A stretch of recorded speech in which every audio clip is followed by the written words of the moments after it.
কাকরাইল মসজিদের ভিতর ইটালি থেকে জামাত, ওই ইটালির জামাতের মধ্যে এক যুবক মাত্র কালেমা পড়ে মুসলমান হয়েছে।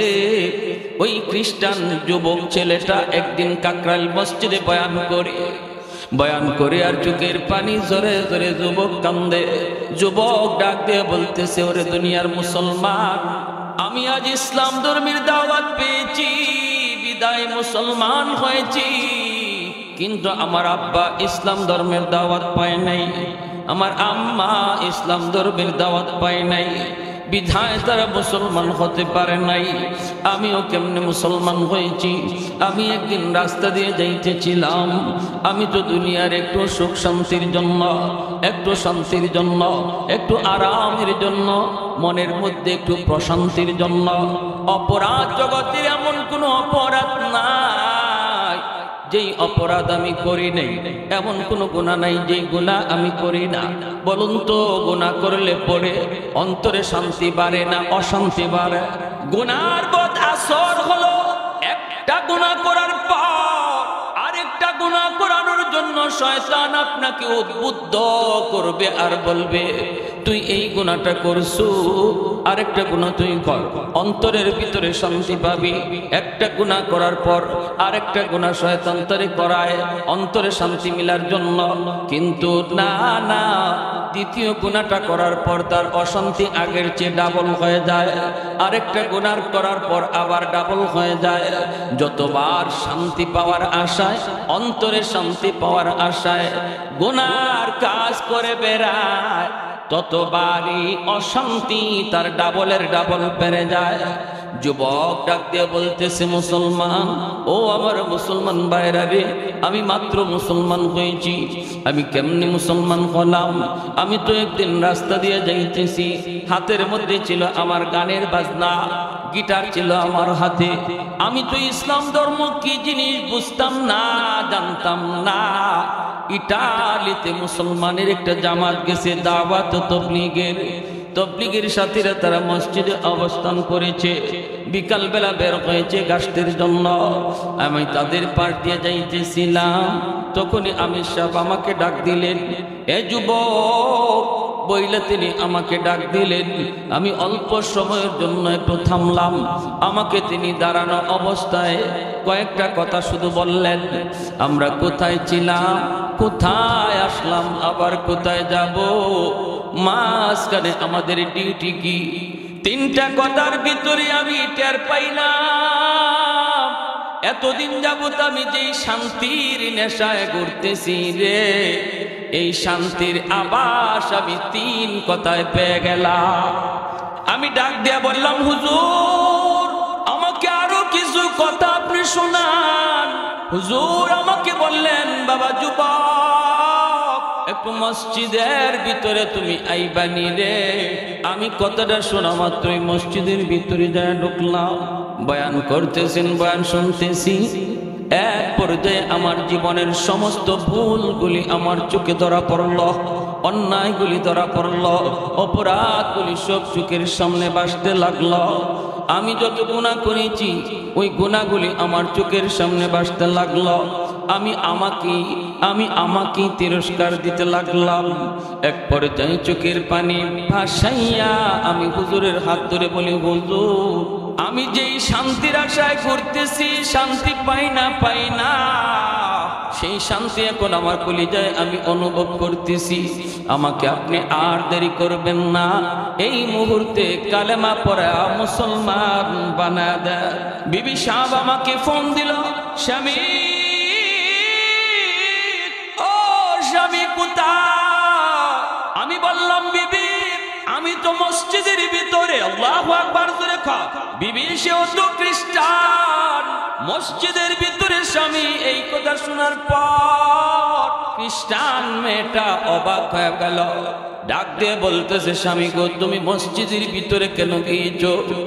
যুবক কান্দের বলে, আমি কান্দেছি আর বলতেছি, বিবি গো, ও বিবি আমি সত্য ধর্মের সন্ধান পেয়ে গেছি, আমি সত্য নবীকে পায়া গেছি। আমি এতদিন অন্ধকারে ছিলাম, আমি যে শান্তির আশা, দিক দিগন্তে মন যেভাবে চায় সেভাবে দৌড়ায়। শান্তি আমার হৃদয়ে আর পাই না, এই শান্তির সাক্ষাৎ আমি পেয়ে গেছি। আমি শান্তির ধর্ম গ্রহণ করে নিয়েছি। ঘর ধর্মের নাম হলো ইসলাম। এমন এক ধর্ম গ্রহণ করেছি গো বিবি, যেই ধর্মের কালেমার ওজন 7 আসমান 7 জমিনের চেয়ে অনেক ভারী। বিবি সাহেব ডাক দিয়ে বলতেছে, স্বামী গো, ও স্বামী, তাহলে এখন আমি কি করব? স্বামী বলতেছে, বিবি গো, আমিও তোমাকে কালেমার দাওয়াত দিয়ে দিলাম। আমি মুসলমান হয়েছি, হইয়াই আমি তোমাকে সর্বপ্রথম ইসলামের দাওয়াত দিলাম। বিবি বলতেছে, স্বামী গো, আমি ইসলাম ধর্ম গ্রহণ করব, কোনো অসুবিধা নাই, বিন্দু পরিমাণ দেরি করব না। কিন্তু তুমি যে বলেছো ইসলাম ধর্ম, এই ধর্মের কালেমার ওজন 7 আসমান 7 জমিনের চেয়ে অনেক ভারী। এই কথাটা আমাকে একটু বুঝাইতে হবে, আমাকে তুমি এই কথাটা একটু বুঝাইতে হবে। বিবি ডাক দিয়ে কয়, আমি একটা দাড়ি পাল্লা হাজির করব। এই দাড়ি পাল্লার এক পাল্লার মধ্যে তুমি কালেমা কাগজে লিখে নিয়ে আসবা।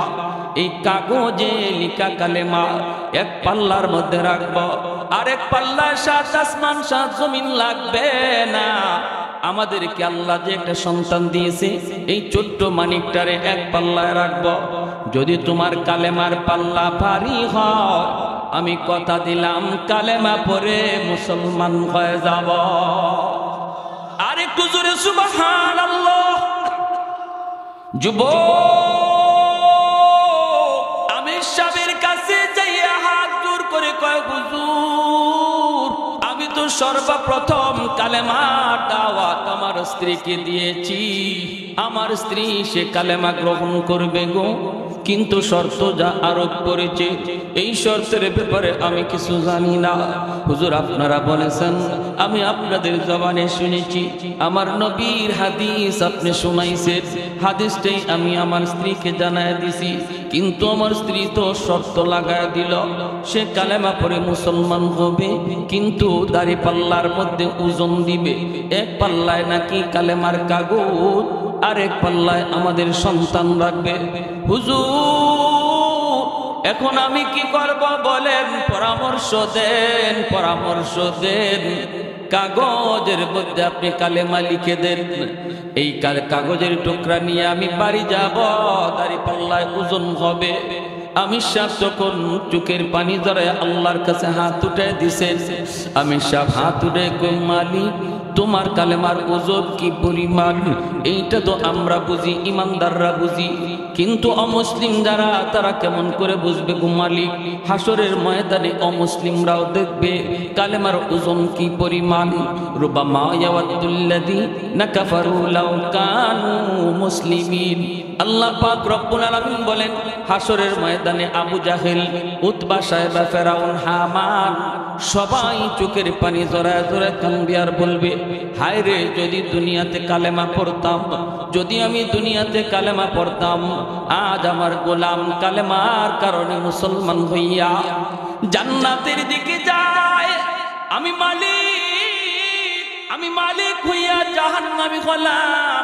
আবু জাহেল কান্দে, বেলাল হাবশী রাদিয়াল্লাহু তাআলা আনহুর মালিক উমাইয়া চোখের পানি জরা জরা কান্দে আর কইবে, হায় রে, আমি কেন আবু জাহেলের কথা শুনলাম? আমার গোলাম বেলাল আজকে জান্নাতের মেহমান, আর আমি মালিক হইয়া জাহান্নামী। হায় রে, কেন আমি ঈমান গ্রহণ করলাম না? এই কথাটা হাসরের ময়দানে বেঈমানরা বলবে। হাসরের মাঠে হলো ঈমানের মূল্য বোঝার জায়গা, হাসরের ময়দানে ঈমানের দাম জানার জায়গা। দুনিয়ার জগৎ হলো আলু পেঁয়াজ রসুনের দাম চিনার জায়গা। হাসরের ময়দান ঈমান চিনার জায়গা, ঈমানের মূল্য চিনার জায়গা। আমি শাহ বলতেছি, মালিক, দুনিয়াতে তো ঈমানের দাম বোঝা যায় না, কারণ দুনিয়াতে ঈমানের বাজার বলতে কোনো বাজার নাই। কিন্তু মালিক, তুমি যদি চাও দুনিয়াতেও তুমি তোমার কুদরত দেখাইতে পারো। ঈমানের দাম তুমি চাইলে দেখাইতে পারো। আল্লাহ আমি তোমার উপরে ইয়াকিন করে কাগজের মধ্যে কালিমা লিখে দিলাম, কালিমা লিখে দিলাম, লেখাটা আমার কাম, বাকি সব তোমার কাম। আর একটু জোরে সুবহানাল্লাহ। চোখের পানি ঝরাইয়া, চোখের পানিটা ফালাইয়া সাদা কাগজের টুকরার মধ্যে আমি সব কালেমা লিখে দেন। লা ইলাহা ইল্লাল্লাহু মুহাম্মাদুর রাসূলুল্লাহ। জোরে সোরে বলি সাল্লাল্লাহু আলাইহি ওয়াসাল্লাম। কালেমার মধ্যে আমার আল্লাহর নাম, কালেমার মধ্যে নবীর নাম, কালেমার মধ্যে আল্লাহর নাম, নবীর নাম, দুটোটা নাম আসেনি না নাই? আর একটু জোরে কোন আসেনি না নাই? কেউ যদি খালি কয় লা ইলাহা ইল্লাল্লাহ মুহাম্মাদুর রাসূলুল্লাহ যদি না পড়ে কালেমা হবে? আমাদের সমাজে কিছু রোগ আছে, কিন্তু আছে কিছু রোগ আছে। উত্তরবঙ্গে গেছিলাম, কিছু কিছু মসজিদে মুহাম্মাদুর রাসূলুল্লাহ শব্দটা কাইটা দিছে মসজিদের গেইটে।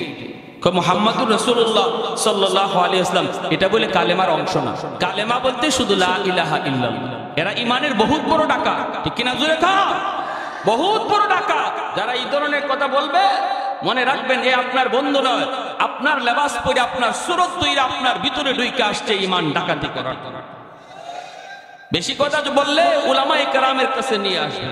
যদি বলে আপনার নামাজ হয় না, নামাজে এইভাবে দাঁড়াইতে হয়, আপনার রুকু হয় না, রুকু এইভাবে করতে হয়, এভাবে পা নিয়ে খাড়াইতে হয়, এভাবে হাত উঠাইতে হয়, এই করতে হয়, সেই করতে হয়, জুম্মা এইভাবে পড়তে হয়, জানাজা এইভাবে পড়তে হয়, এই কথা বইলা বইলা যারা আপনাদেরকে ভ্রান্ত করার চেষ্টা করবে, যুক্তিতে যাবেন না, তর্কে যাবেন না, বলবেন হাদিস আমি এত বেশি জানি না, কোরআন সম্পর্কে আমি অজ্ঞ।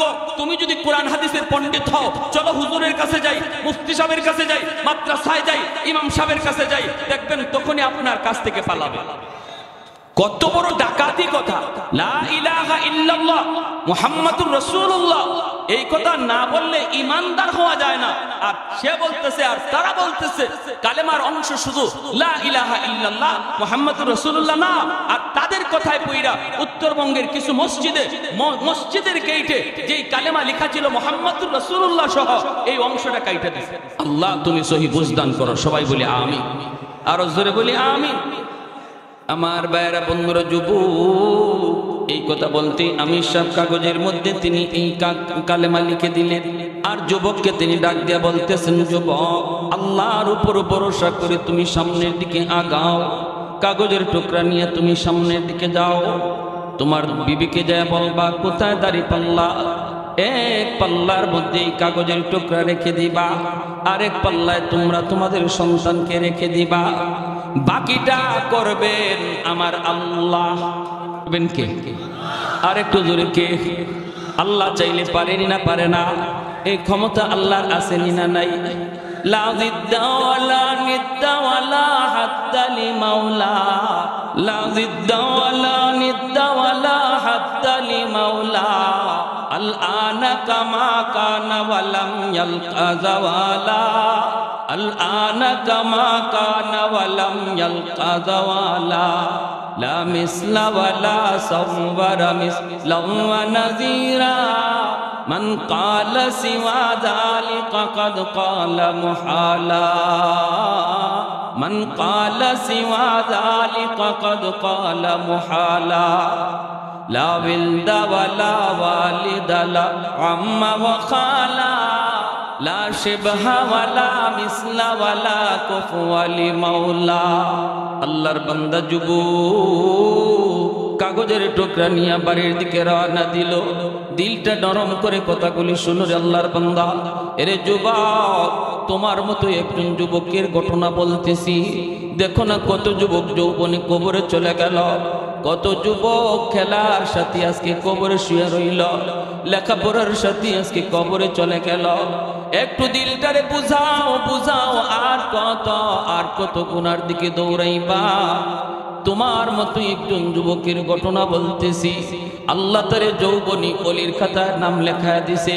যৌবনকালী তারে আল্লাহ পাক সঠিক পথে ফিরে আনছে। দিলের ভিতরে কান্না ছিল, দিলের ভিতরে শান্তি পাওয়ার আশা তার ছিল। আল্লাহ পাককে পাওয়ার তালাশ অন্তরের আমাদের শান্তি পাওয়ার নেশা ঘুরতেছে সঠিক পথ যুবক খুঁজতেছে। যুবক, তোমার অন্তরেও যদি আল্লাহ পাওয়ার ইচ্ছা জাগে, তোমার অন্তরেও যদি অন্তর প্রশান্তি পাওয়ার জন্য ইরাদা থাকে, তুমিও যদি তালাশ করো, আল্লাহ তোমাকে পথ দেখায়া দিবে। ঠিক কিনা জোরে কর। কিন্তু অন্তরের ভিতরে এই তালাশ লাগবে, অন্তরের ভিতরে তলব লাগবে, তলব। অন্তরে যদি তলব থাকে আল্লাহ রাস্তা বের করা যায়। আর আমি যেই পথে চলতেছি এই পথেই চলি, ঘুরে তাকাই না। ভুল পথে চললাম না সঠিক পথে চললাম কোনো খবর নাই। মানুষ যদি আমাকে জিজ্ঞেস করে কই যাইবা, আমি বলি ঢাকা। একজনে যদি কয় এটা তো ঢাকার কোনো গাড়ি না, এই গাড়িটা হলো চিটাগাং যাওয়ার গাড়ি, এই গাড়ি হলো ময়মনসিংহ যাওয়ার গাড়ি, তুমি ঢাকার গাড়িতে উঠো নাই। যেই যুবক সত্যি সে ঢাকা যাওয়ার ইরাদা করে, গাড়ি থেকে নামবে, ঢাকার গাড়িতে যা উঠবে, গন্তব্যে পৌঁছে যাবে। আমাদের সবের বাড়ি হলো জান্নাত, জান্নাতের গাড়িতে উঠার জন্য সবাই চেষ্টা আছে রে ভাই। কিছু ভাইয়েরা জাহান্নামের গাড়িতে উঠে বসা রইছে। আমি আপনি যাই ডাক দিয়া বলতেছি, ভাই এটা জান্নাতে যাওয়ার গাড়ি না, এটা জাহান্নামের গাড়িতে ভুলে উঠে গেছ। কিছু আল্লাহর বান্দা কথাটা শোনার পর গাড়ি থেকে নামে, জান্নাতের গাড়িতে বসে জান্নাতে চলে যায়। আর কিছু মানুষ আছে এমন কয়, না আমি নামবো না, নামবো না, তোমার কথায় আমি নামবো না, আমি কম বুঝি না, আমি ভালো করে বুঝে শুনে গাড়িতে উঠছি, আমাকে বুঝানো লাগবে না। এই বইলে যদি সে গাড়িতে না নামে, গাড়িতেই বসা থাকে, বলুন তো তার ঢাকা যাওয়া হবে নি? আল্লাহর বান্দা ওই যুবক বাড়ির দিকে রওনা দেয়, চোখ দিয়ে দর দর করে পানি পড়ে, আর যুবক কান্দে আর কয়, মালিক আমি তো তোমাকে চিনছি, তোমার সত্য ধর্মের সন্ধানও পেয়েছি, নবীকেও চিনতে পেরেছি গো মালিক, কিন্তু আমি যাকে নিয়ে সংসার করব, আমার বিবি, তারও আমি জান্নাতি বানাইতে চাই, সে তো ভুল গাড়িতে উঠে বসা আছে। আল্লাহ আমি তারে বোঝানো মাত্রই সে যেন গাড়ি থেকে নামে, আমার মতো জান্নাতের গাড়িতে যেন উঠতে পারে। এই বইলা যুবক কান্না করে করে বাড়িতে রওনা দেয়। কাগজের মধ্যে আমার আল্লাহর নাম, কাগজের মধ্যে আমার আপনার নবীর নাম। এই কালেমার কাগজ নিয়ে বাড়ির দিকে যায়, চোখ দিয়া দর দর করে যুবকের পানি পড়ে। আল্লাহ পাকের কুদরতের খেলা শুরু হয়ে গেছে। আল্লাহ পাক কুদরত দেখায় না, দেখায় না, মাঝে মাঝে আল্লাহ দেখায়, ঠিক না? বাড়ির কাছে যে ডাক দেয়, বিবি, ও বিবি, কই তোমার দাড়ি পাল্লা, কোথায় আমাদের সন্তান? দাড়ি পাল্লা হাজির করা হয়। বিবি দাড়ি পাল্লা হাজির করে সন্তানটারে কোলে নিয়ে ঘর থেকে বের হয়। যুবকের চোখে পানি, ডাক দিয়ে বলতেছে, বিবি গো কই তোমার দাড়ি পাল্লা, কই এই যে দাড়ি পাল্লা, বসাও এক পাল্লায় আমাদের সন্তান। বিবি সাহেব ডাক দিয়ে কয়ে, স্বামী গো কই তোমার কালেমার কাগজ? এত ছোট একটা কালেমার কাগজ পকেট থেকে বের কইরা। যুবক কই, এই কাগজের টুকরাটা আমি এক পাল্লায় রাখবো। বিবি মুস্কি মুস্কি হাসি আর কই, স্বামী গো তোমার মাথা বুঝি নষ্ট হয়ে গেল? একটা সাধারণ কাগজের টুকরা এক পাল্লায় থাকবে, আরেক পাল্লা আমাদের সন্তান, কেমন করে তুমি পাল্লা টান দিতে বলো গো স্বামী? স্বামী তখন চোখের পানি ধরে কয়ে, বিবি গো, ও বিবি মনে রাখো, আমি কোনো জানতেন ধর্ম গ্রহণ করি নাই, আমি যেই মালিকের ধর্ম গ্রহণ করেছি তিনি চাইলে সব সম্ভব হয়ে যায়। আমি কাগজের টুকরা এক পাল্লায় রাখলাম, আরেক পাল্লায় সন্তান বসা, পাল্লা আমি টান দিব না, আমি টান দিব না, রশিদইরা পাল্লা তুমি নিজেই টান দাও। বিবি সাহেব নিজেই পাল্লা টান দেয়, টান দেয়, পাল্লা টান দেয়। যেই মাত্র পাল্লাটা টান দিয়ে উপরে উঠেছে, আল্লাহু আকবার, আল্লাহু আকবার, কালেমার কাগজের পাল্লা মাটিতেই বসা, উপরে উঠে না। আর বাচ্চার পাল্লাটা হালকা হয়ে উপরে উঠে যায়। আর একটু জোরে কন্যা সুবহানাল্লাহ, আল্লাহু আকবার। আল্লাহ চাইলে পারেনি না পারে না? এই ক্ষমতা আল্লাহর আছে না নাই? কাদিরে কুদরত দারি পর কামাল, কাদিরে কুদরত দারি পর কামাল, আনতা রব্বি আনতা হাসবি যুল জালাল, আনতা রব্বি আনতা হাসবি যুল জালাল। এজন্য বলতেছি আমার ভাইরা, আল্লাহ পাক রব্বুল আলামিন এই আয়াতের ভিতরে দুইটা পুরস্কারের ওয়াদা করতে যায়। এক নম্বরে তিনি বলেছেন নির্বেজাল ইমানের মালিক হও, বেজাল্লা ইমান নিয়ে কখনো আমি আল্লাহর পুরস্কার পাবা না। এক নাম্বার শর্ত হলো ইমানকে নির্বেজাল বানাও। আল্লাহ যা পারে মানুষ তা পারে না, নবীও তা পারে না, ওলি আল্লাহ তা পারে না, আব্দুল কাদের জিলানিও তা পারে না, আমার খাজা বাবা দয়াল বাবাও আল্লাহর মতো তা পারে না। এমন বিশ্বাস নিয়ে তুমি নামাজ পড়ো, এমন বিশ্বাস নিয়ে তুমি রোজা রাখো, তাহলে তুমি আল্লাহর কাছ থেকে পুরস্কারের মালিক পাইবা।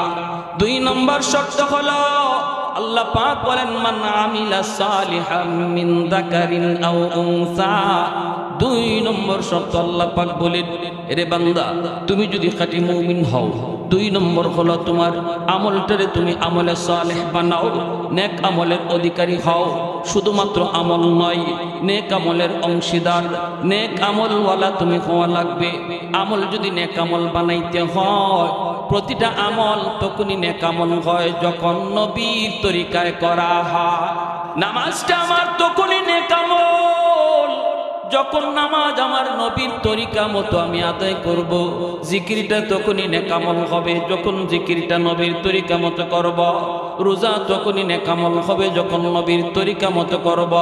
ভাইরা বন্ধুরা মনে রাখবা, ব্যবসাটাও তোমার আমার জীবনের নেকামল। যদি ব্যবসাটাও নবীর তরিকায় করতে পারি, বলুন তো নবীর তরিকায় ব্যবসা করার সিস্টেম কি? নবীর তরিকায় ব্যবসা করার তরিকা হলো ব্যবসায় মিথ্যা কথা বলা যাবে। আর একটু জোরে, 1000 টাকা দিয়া কিনছে মাত্র 700 টাকা দিয়া কাস্টমারের কাছে বিক্রি করব, তখন কয় 1000 টাকা দিয়ে কিনছে 700 টাকা দিয়া 600 টাকা দিয়ে 1000 টাকা বলার কারণে ব্যবসাটা হালাল হলো না হারাম? মিথ্যা বলার কারণে ব্যবসা হারাম। অথচ ব্যবসা করা বহুত বড় সুন্নত। আমার নবী নিজে ব্যবসা করেছেন, সমস্ত নবীগণ ব্যবসা করেছেন। ব্যবসার মধ্যে আল্লাহ পাক 60 ভাগ রিজিক আল্লাহ রেখে দিয়েছে। সুবহানাল্লাহ, 60 ভাগ রিজিক আল্লাহ ব্যবসার মধ্যে রাখছে। এজন্য ব্যবসা করা বহুত বড় সুন্নাত। আত-তাজিরু সাদুকুল আমিন, নবী বলেন যারা সত্যবাদী ব্যবসায়ী হয়, সততার সাথে যারা ব্যবসা করে, তারা আমি নবীর সাথে জান্নাতে থাকবে। আল্লাহর বান্দা মিথ্যা কথা বলে না, মাপে কম দেয় না, বেজাল জিনিসকে ভালো জিনিস বইলা বিক্রি করে না। মালের ভিতরে যদি কোনো বেজাল থাকে, বেজালটা দেখায় বেছে, এই যে দেখেন আমার মালে এই ত্রুটি আছে, এই দোষ আছে, এজন্য আমার মালের দাম এত। এই কথাটা বইলা যখন আল্লাহর বান্দা ব্যবসাটা করলো, ফজর থেকে নিয়ে জোহর পর্যন্ত এই তরিকায় ব্যবসা করে, আসরের জোহরের আজান হলে পরে আবার মসজিদে চলে যায়। নবী বলেন উম্মতের দল, ফজর থেকে জোহর পর্যন্ত তুমি ব্যবসা করলা আমি নবীর সুন্নাত তরিকায়, আর ওয়াক্ত মতো তুমি নামাজ পড়ে নিলা, তোমার এই টাইমটা আল্লাহ পাক খালি রাখে না, খালি রাখে না। একটা লোক মসজিদে বইসা এত সময় জিকির করলে যেই সব হইতো, তুমি ব্যবসা করার দ্বারা আল্লাহ এই পরিমাণ সওয়াব আমলনামায় দান করে। মাপে কম দেয় না, মিথ্যা কথা বলে না, খারাপ জিনিসে ভালো জিনিস কয়ে বেছে না, ভালোটারে ভালো কয়, খারাপটারে খারাপ কয়। আজান হলে মসজিদে যায়। এই লোক যতক্ষণ পর্যন্ত ব্যবসা করবে, ততক্ষণ পর্যন্ত নফল নামাজ পড়লে যেই সওয়াব হইতো আল্লাহ তার আমলনামায় দান করে। তাহলে ব্যবসায়ীদের জন্য আল্লাহর ওলি হওয়া বড় সহজ, ঠিক কিনা জোরে বলেন? আল্লাহর ওলি হওয়া বড় সহজ। আল্লাহর যেই বান্দা ব্যবসা করা অবস্থায় সে কখনো মিথ্যা বলবে না, নামাজের টাইমে নামাজ পড়বে। কাস্টমার আইসে আজান হয়ে গেছে, এরপরও সে কাস্টমারকে বলতেছে ভাই রে এখন আমি মাল বেচবো না, এখন আমি মাপবো না, আজান হয়ে গেছে মসজিদের দিকে যাব। শাটারটা বন্ধ করে মসজিদের দিকে রওনা দিয়েছে। অনেক সময় ইবলিস শয়তান আজান হলে পরে আপনার দোকানে কাস্টমার পাঠায় দিবে। ইবলিস নিজেই মানুষের সুরত ধরে আসবে আপনার মসজিদের জামাত তরক করানোর জন্য। ভালো করে ইবলিস জানে একা একা নামাজ পড়লে আপনার সওয়াব কম, জামাতে নামাজ পড়লে 500 গুণ বেশি সওয়াব। ইবলিস এই কথাটা জানে বিদায় মানুষের সুরত ধরে আসবে আপনার জামাত তরক করানোর জন্য। আপনি যদি এই কথার উপরে অটল থাকেন, যত কাস্টমার আসুক আজান হলে আমি ব্যবসা করব না, আপনি চলে যাবেন নামাজি। পুরা টাইম হলো নফল বন্দেগীর সওয়াব। নামাজ পড়ে আসলে পরে আল্লাহ পাক এতটুকু সময়ের ভিতরে যতটুকু ব্যবসা আপনি করতে পারতেন রে আল্লাহর গোলাম, নামাজ পড়ে আসার পরে আল্লাহ এতটুকু বরকত আল্লাহ দিয়া